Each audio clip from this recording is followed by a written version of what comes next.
Indiana Newsdesk is made possible in part by the following: IU Health Southern Indiana physicians, primary care and specialty care providers now accepting new patients in Bloomington and throughout South Central Indiana. siphysicians.org. IU Center for Applied Cybersecurity Research, working to improve cybersecurity and provide policy guidance through partnerships with industry, government, and academia. Main Source Bank, headquartered in Greensburg, Indiana, offering products and services to fit every stage of life. More information at mainsourcebank.com. Main Source, life needs a great bank. Member FDIC and equal housing lender.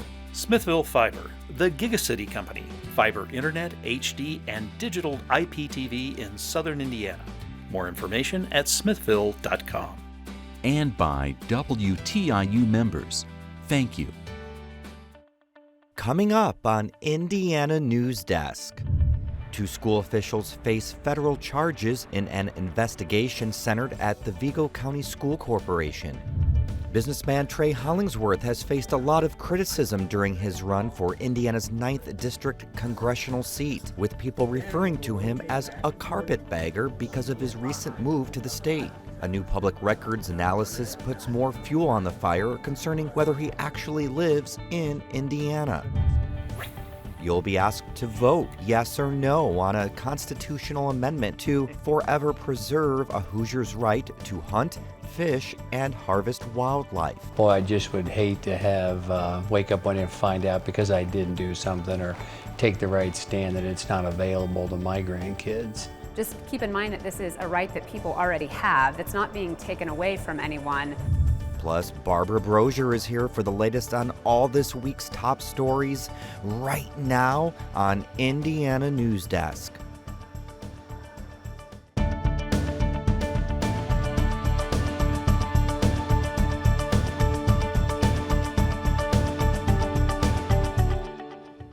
Welcome to Indiana Newsdesk. I'm Joe Wren. 2 Vigo County School Corporation employees have officially been terminated after the FBI arrested them earlier this week. The FBI says Frank Shahady and Frank Fennell took thousands of dollars in kickbacks by inflating vendor contracts with the Vigo County School District, where both men also held positions until this week. Lindsay Wright reports.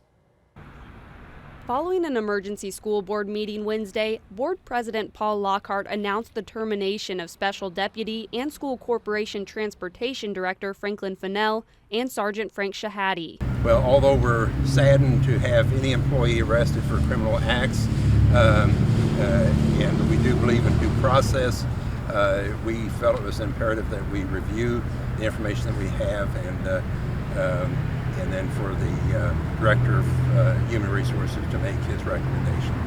The FBI arrested both Fennell and Shahady early Wednesday morning. That afternoon, the 2 appeared in federal court in Indianapolis to face charges of theft or bribery.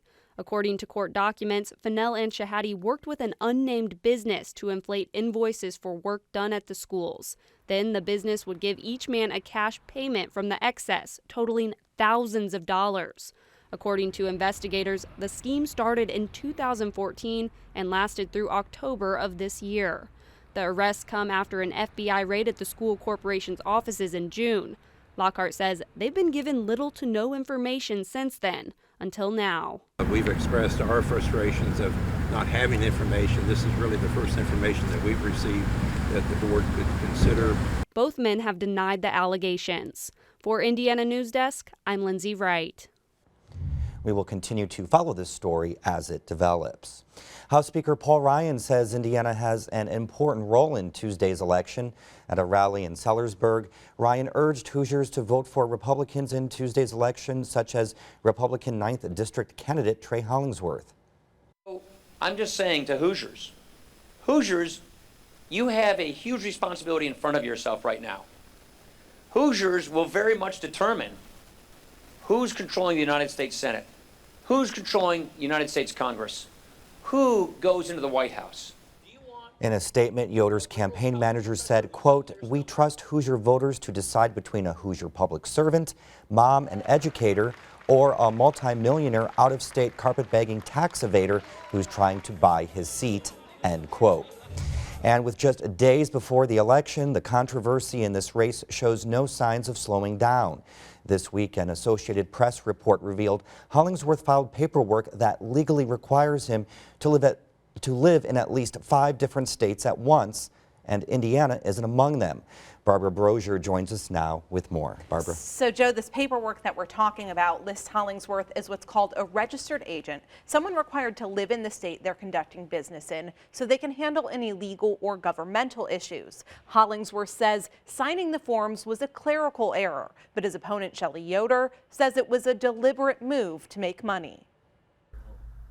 From the moment Republican Trey Hollingsworth entered the race for Indiana's 9th congressional seat, Democrats posed questions about his residency.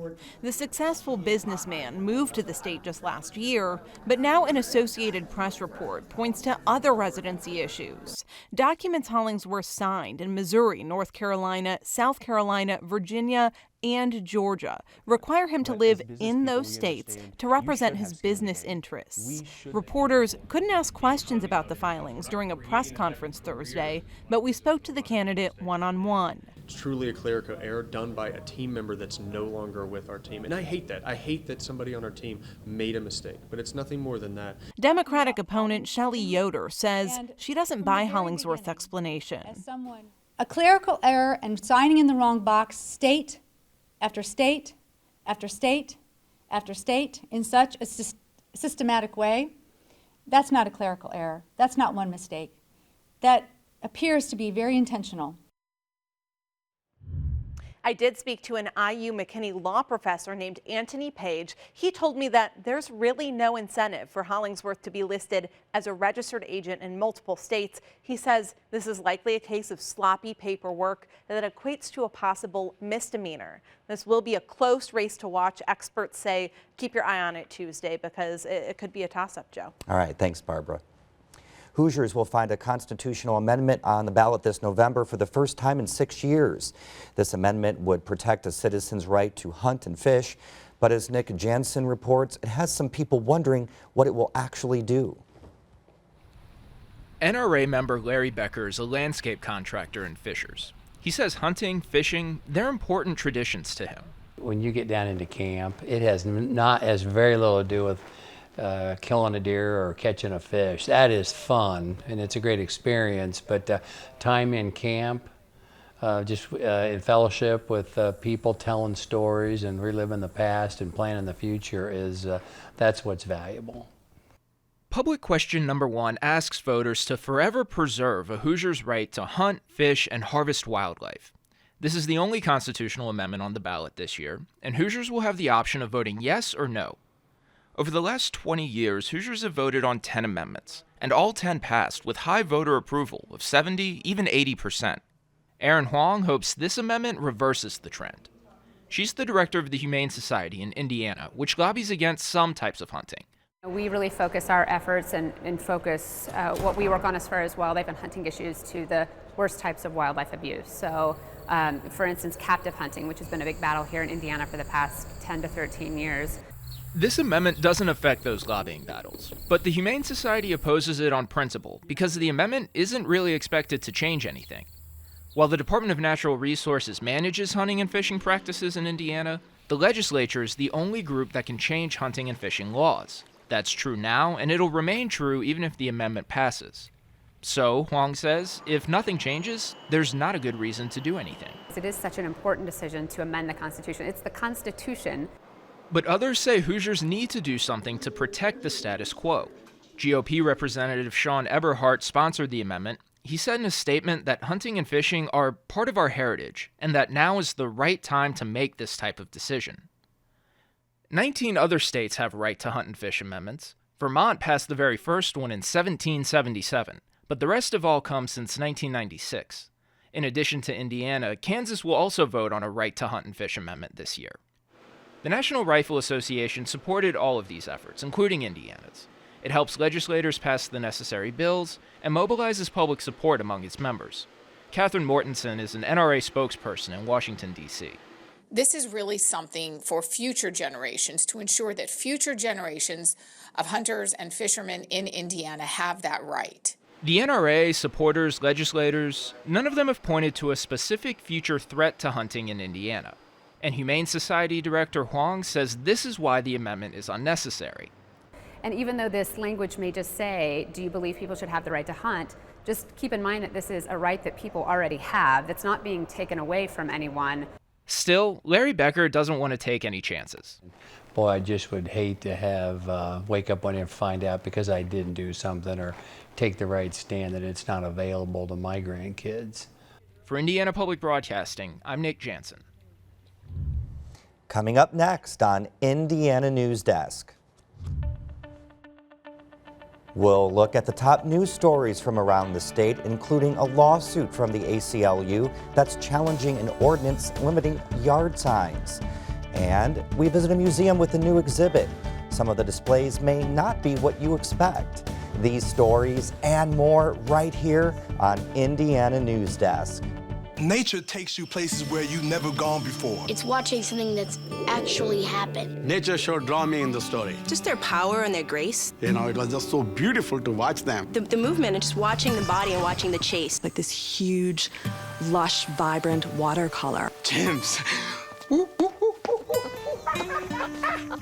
There was such a shot of underneath watching these elephants swim in this deep water. I had no idea even they could swim like that. I saw one monkey pulling on this one monkey's tail, and the monkey like, man, what you doing? What you doing? It's like the theater of the wild or something. 7 billion trillion animals living on one planet. It's like more colorful than than you think life can possibly be. Somewhere between the mystique and the beauty of it is reason enough to sit down and watch. That's life, and that's nature.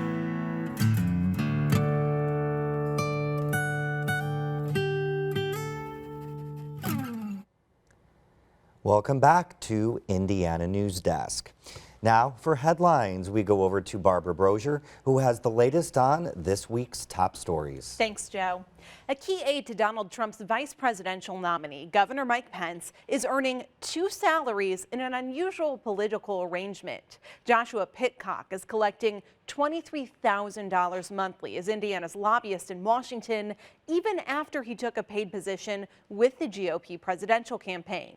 Pitcock's dual simultaneous employment is unusual. Legal experts say he should be subject to the same ethics rules as state employees. Pence's office said Pitcock is exempt from most such rules because it treats him as an independent contractor. The ACLU of Indiana says a recently passed Bedford ordinance regulating the use of yard signs is unconstitutional. It's now suing the city over the rules on behalf of a resident. This large patch of land on the corner of I and 7th Streets in Bedford is noticeably empty. For the past 20 years, it's become a well-known spot in the community because of Samuel Shaw's hand-painted signs. There's probably about 6 of these. Then there's signs on the fence. But Shaw recently took all of those signs down after he got a letter from the city saying he violated a new sign ordinance passed in September. The ordinance limits the size and number of signs residents can place in their yards. If Shaw didn't comply, he would face fines of $300 per day. I don't do anything to break the law. It's not my intention to break the law. I don't think I have broken the law. The ACLU of Indiana filed a lawsuit on behalf of Shaw this week, challenging the ordinance, which it says violates the First and 14th Amendments. Among the problematic portions of the law, the ACLU says it only allows residents to place one sign in their yards and one in their windows. We think particularly in an election year like this, where residents will want to convey their political opinions and support for candidates, one sign simply isn't reasonable. But the city of Bedford disagrees. In a statement, it says the sign ordinance specifies the size and number of signs allowed on residential and non-residential property, but does not stipulate restrictions on content. Shaw says he just hopes the dispute is resolved quickly. It's my life. That's my right, and I've challenged this for years. Indiana has the 16th largest veteran population in the U.S., but one of its military veterans organizations says their issues are being overlooked in the governor's race. Veterans issues weren't mentioned in any of the gubernatorial debates. The legislative director of AMVETS Indiana says she thinks the public assumes the gubernatorial candidates will do whatever it takes to help service members and veterans, but says the statistics and the numbers don't play out. Indiana ranked third worst in the country in a 2016 Wallet Hub study of best and worst places for military retirees. Open enrollment on the Affordable Care Act exchange began this week. The Obama administration announced new rates on the federal marketplace will rise an average of 22% nationwide. An insurance consultant says Hoosiers are going to see an average 19% increase in the cost of their plans. The Obama administration says for most people, the increases will be balanced out by an increase in subsidies. The state of Indiana will receive more than $250,000 a year for several years for programs aimed at preventing mental and substance abuse disorders. The Federal Substance Abuse and Mental Health Services Administration is awarding funding to expand and enhance behavioral health care services for children, adolescents, and young adults across the nation. A new study from the nonprofit Mental Health America recently puts Indiana at 45th in the nation when it comes to mental health care. A report of Indiana University's Kelley School of Business characterizes the nation's economy as underperforming. Researchers say a lack of government and private investment may have set the national economy back. And while household spending is up and may have helped the economy, it can't be the only factor working to improve growth.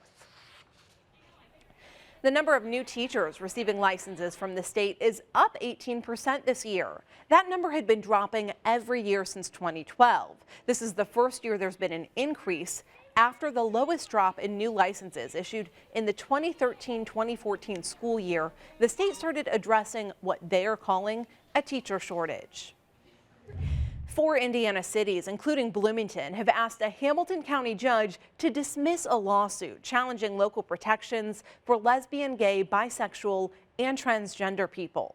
The cities argue the conservative advocacy groups that filed the case against local human rights ordinances don't have standing and that they're improperly arguing hypothetical situations. The conservative groups say Bloomington's human rights ordinance could have a negative effect on religious freedom, particularly for evangelical Christian groups opposing LGBT rights and same-sex marriage.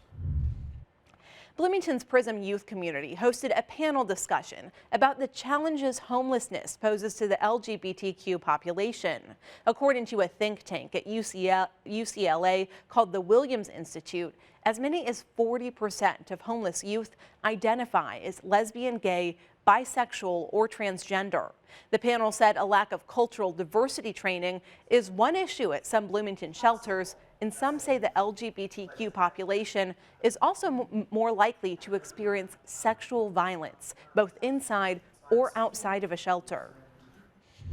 I have heard cisgender and heterosexual clients quote caseworkers in their defense of threatening the lives and bodies of queer people who are homeless. The Prism Youth Community hopes that by discussing issues of LGBTQ homelessness, the city will start to address some of the challenges facing the community.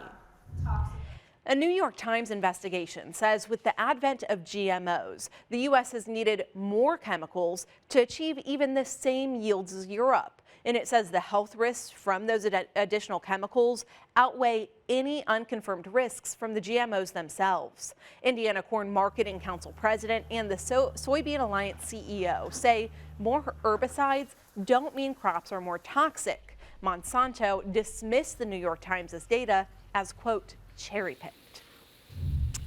Well, many counties throughout the state are receiving financial help for water conservation efforts. The Indiana Department of Agriculture's Clean Water Indiana program will distribute nearly $1 million to soil and water conservation districts across the state.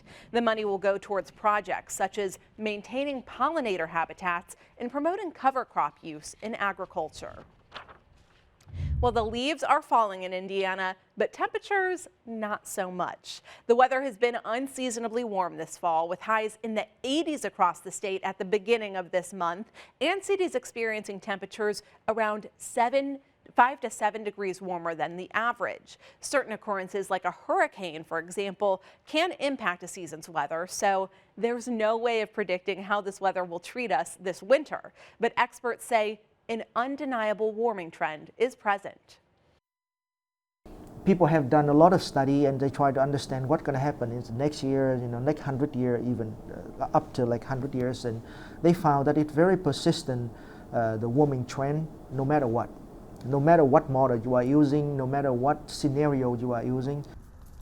Keough says researchers are now confident that future extreme winters and summers will be seen more frequently. And the 2016 postmark from Santa Claus, Indiana has been issued. The postmark is a tradition with hundreds of thousands of people going to the small post office to get the special Santa Claus Station postmark. And those people are good for going early. I wait to the last possible second to send Christmas cards and packages. I'm with you. We need to learn from these people. Thanks, Barbara. 7 species of bees are newly listed as endangered. The bees are found exclusively in the Hawaiian Islands, but still the move has sparked a conversation here about bee health in the state. James Vavrick reports.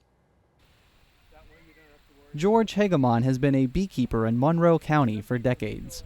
But one day prior to a large cider festival held at a Bloomington orchard, Hegemon found the orchard's 2 hives entirely empty. Hegemon cannot confirm what caused the bees to vanish, but he thinks something called colony collapse disorder is to blame. That's when all of the worker bees in the colony disappear. It's an increasing problem, and there's no definitive cause. They typically are not a problem for people who have stationary hives like these. So I'm just not sure what's going on. Hegemon thinks the culprit could be a category of insecticides known as neonicotinoids. They're found in many retail fertilizers and used as a soil drench to protect certain plants in the U.S. But beekeepers condemn the product for allegedly contaminating the pollen and nectar that bees consume. That theory led the European Union to ban neonicotinoids. The consequence may be that there's enough of it in the environment so that it's affecting the bees. National statistics show an alarming drop in honeybee productivity, which could have catastrophic repercussions if a drop led to an extinction. They say 1 out of every 3 mouthfuls of food we eat in one way or another relies on an insect or some other pollinator, typically an insect, usually a honeybee. With all that's at stake, the collapse at the community orchard grabbed the attention of local environmentalists, causing them to reflect the declining bee population and what the state is doing to protect them. Our losses are probably one of the highest of states. We last year had 48% loss, which is really bad. In 2014 through 2015, national average total loss of colonies was 42%, substantially lower than Indiana's loss percentage. The bees endangered designation will provide more funds for conservation efforts while also raising awareness of the bees' loss of habitat among the public. The endangered label could paint a grim picture for the future of our bees, but the move to label these species as endangered could possibly help honeybees and other species of bees. I think what it does show is the government's commitment to saving the bees. And I think it's the first step in many steps that will come in protecting bee species. I wouldn't be surprised if more states start jumping on board and this spreads throughout the country. I wouldn't say that we have exactly the same problems that Hawaii does, or that we need the same legislative solutions, but certainly the concerns are similar. Currently, there is an Indiana law that states that the use of all pesticides which may cause injury to pollinators are banned, but neonicotinoids have still not been included in this category. For Indiana Newsdesk, I'm James Vavrick. Hegemon says Hawaii is more progressive when it comes to wildlife preservation, and the ecosystem requires special care because it's so isolated from other natural resources. He hopes their efforts set an example for other areas across the nation. And the Indiana State Museum is kicking off a series of renovations with 3 gallery openings. Those galleries are open now. One gallery at the Indiana State Museum showcases the state's natural history with plant and animal props and a number of dioramas. One section of the room features a raccoon on top of an overflowing trash can.